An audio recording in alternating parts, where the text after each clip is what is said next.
Recién entraba septiembre, de insinuante primavera, cuando Corrientes vestía su mágica floración.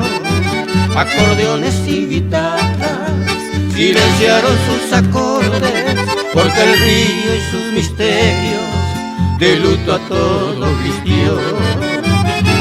Siempre volverá septiembre y también vendrán recuerdos y un perfume de azares, las nostalgias traerán, y en las notas cantarinas que dejaron hilvanadas, con la brisa enamorada, cantando regresará.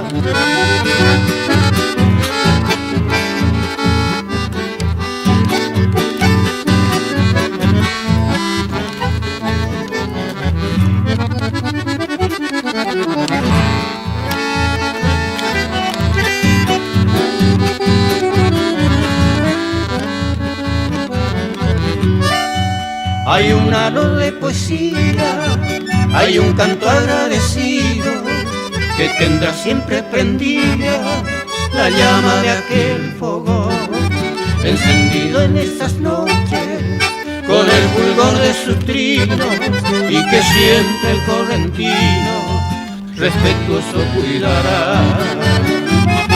Siempre volverá septiembre y también vendrá el recuerdo y un perfume de azares, las nostalgias traerán, y en las notas cantarinas que dejaron hilvanadas, con la brisa enamorada, cantando regresará.